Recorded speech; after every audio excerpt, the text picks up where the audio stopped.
Nesse casarão ele nasceu.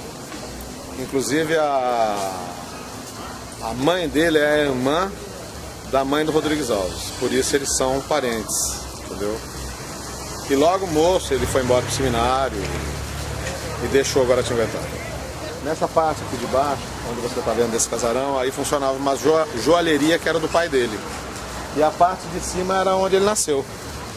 Eles moravam em cima. Inclusive esse casarão foi construído pelo seu Miguel Cavalheiro, que era pai dele. O Monsenhor Luiz ele é de Guaratinguetá. Ele veio para cá jovem, padre jovem ainda. A paróquia de Santana estava se organizando ainda quando ele veio aqui. E quando ele chegou já começou a mudar um pouco ou muito o perfil de Santana. A mamãe contava que a minha avó fez de tudo para ele não ir para o seminário, porque ele foi muito criança para o seminário. Eles perderam o pai muito cedo. E a mãe tinha 2 anos quando meu avô morreu. Ele era rijo, enérgico, mas todo mundo gostava dele.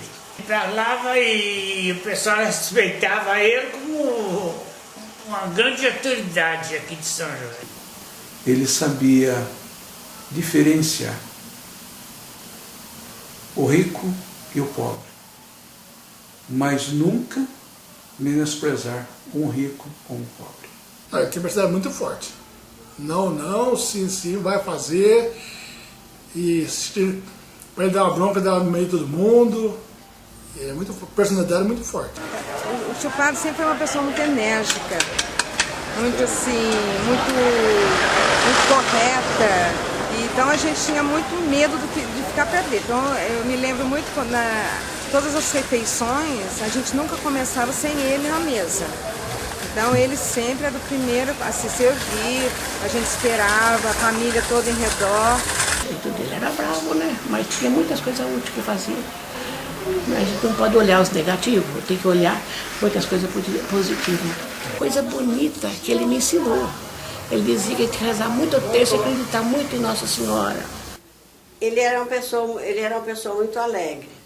O que eu me lembro bem dele, quando viajava ele usava terno. Aqui era só batina. Vou mexer na praça. Primeiro tinha que falar com o monsenhor se ele autorizava ou não mexer na praça. Não é que nem eu já chega, quebra, arruma não. Aquele tempo eu vinha, conversava com ele. Ele tinha um laço muito grande de Salário de Paraíba com o Dr. Clemente, muito grande na Ródia com o Dr. Latré. Ele tinha muita amizade com o Dr. Latré, que é o gerente da Ródia, e era francês.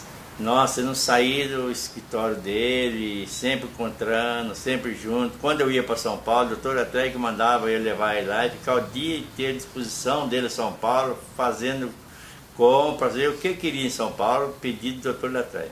Um fato interessante, quando o Monsenhor foi a Roma, que ele foi como assessor do Dom Francisco Borja do Amaral, que era o bispo de Taubaté, ele diz que quando se ajoelhou diante do Papa, ficou tão emocionado que ele falou para ele que se não fosse abusar, não fosse faltar com o respeito a ele, que ele gostaria de receber dele 1/3.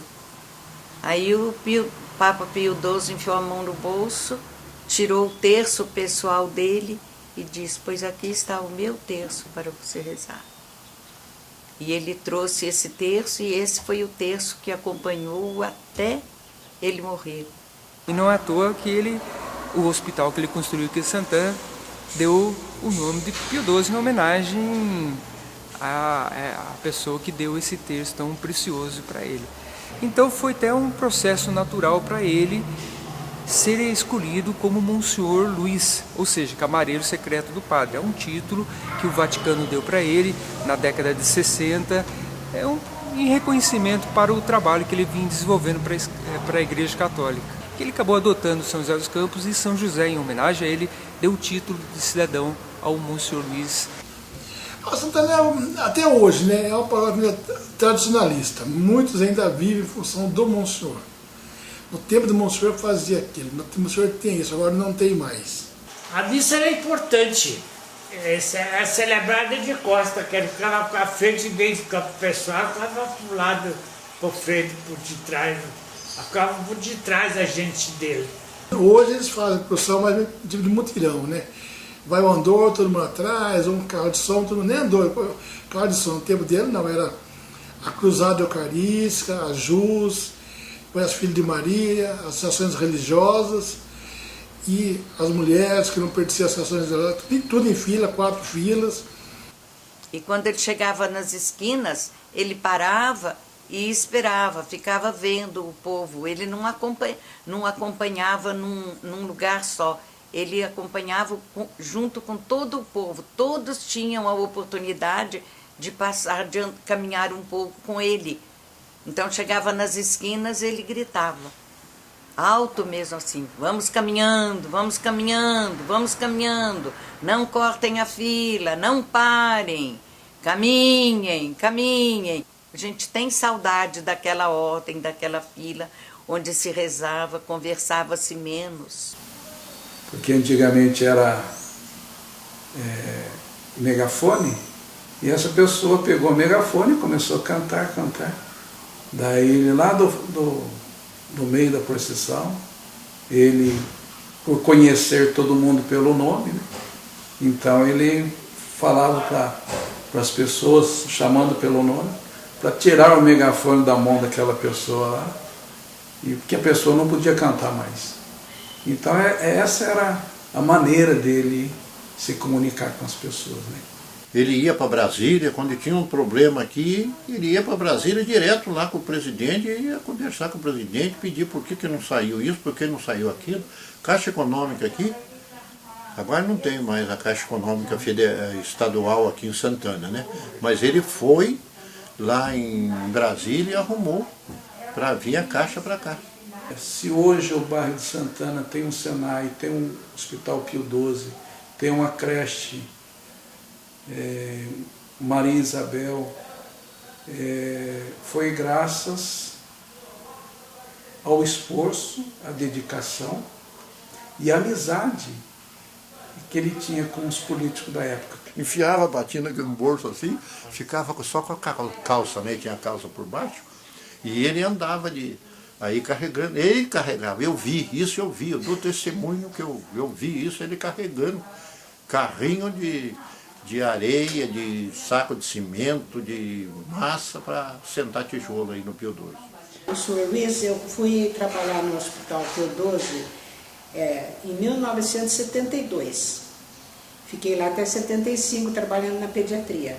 Aquela parte dos idosos lá do Hospital Pio XII, ele que construiu e depois entregou para a nossa congregação. Então a gente vê o zelo que ele tinha pelos idosos, pelos doentes, por todos. Então ele deixou essa marca muito grande de caridade, de pensar nos outros. O Hospital Pio XII, o Monsenhor começou com a creche, né? Ele fez uma creche, depois virou uma maternidade, e ele fez uma parceria com as irmãs, o Instituto das Pequenas Missionárias, com a Madre Teresa, e doou o hospital para as irmãs, né? Que hoje se transformou nesse hospital de tecnologia, de alta tecnologia, que faz cirurgias cardíacas, neurocirurgia, UTIs cardiológicas, cateterismo, um hospital de primeira linha, um hospital que faz procedimentos complexos, né? Um hospital que engrandece assim a São José dos Campos e que foi iniciado pelo Monsenhor Luiz. Araci praticamente cresceu sob a orientação do Padre Luiz. A família dela, a família da Araci, eles doaram aquele terreno que é feito Pio XII, foi doação dos pais da Araci. Jerônimo Carnevale, mais conhecido por Mimo Carnevale, foi ele o construtor da igreja. E é justamente a igreja atual de Santana, somente composta de linhas retas, é uma lembrança da engenharia da década de 70. A igreja, quando estava fazendo, o pessoal lá em São José falava que era um absurdo ele fazer uma igreja daquele tamanho num lugar como Santana. Eu consegui um terreno, comprei um terreno para a Vila Vicentina, que mais tarde eu doei para o Conselho particular Vicentina de São José dos Campos. Depois, eu tinha muito dó do povo daqui. Dava um corte no dedo, sabe, na Santa Casa. Santa Casa longe. Eu então, de acordo com alguns amigos, e tomei a peito e lançamos a pedra fundamental do Hospital Pio XII. Enquanto na década de 40, 50, São José era mais o centro era mais voltado aos tuberculosos, era um hospital, um grande hospital São José dos Campos, o centro. Era uma miséria tremenda. Eu mesmo presenciei a morte de 2 tuberculosos na rua, 2 aqui em Santana e 1 na rua Vilaça. Teve hemoptise e morreu afogado no sangue. Eu raramente ia à cidade. Eu sempre ficava por aqui, porque na cidade mesmo eu sabia que nos bares eles tinham 2 tipos de copo. Um tinha um fundozinho esverdeado, era para os doentes, e os copos normais para os de saúde. Então,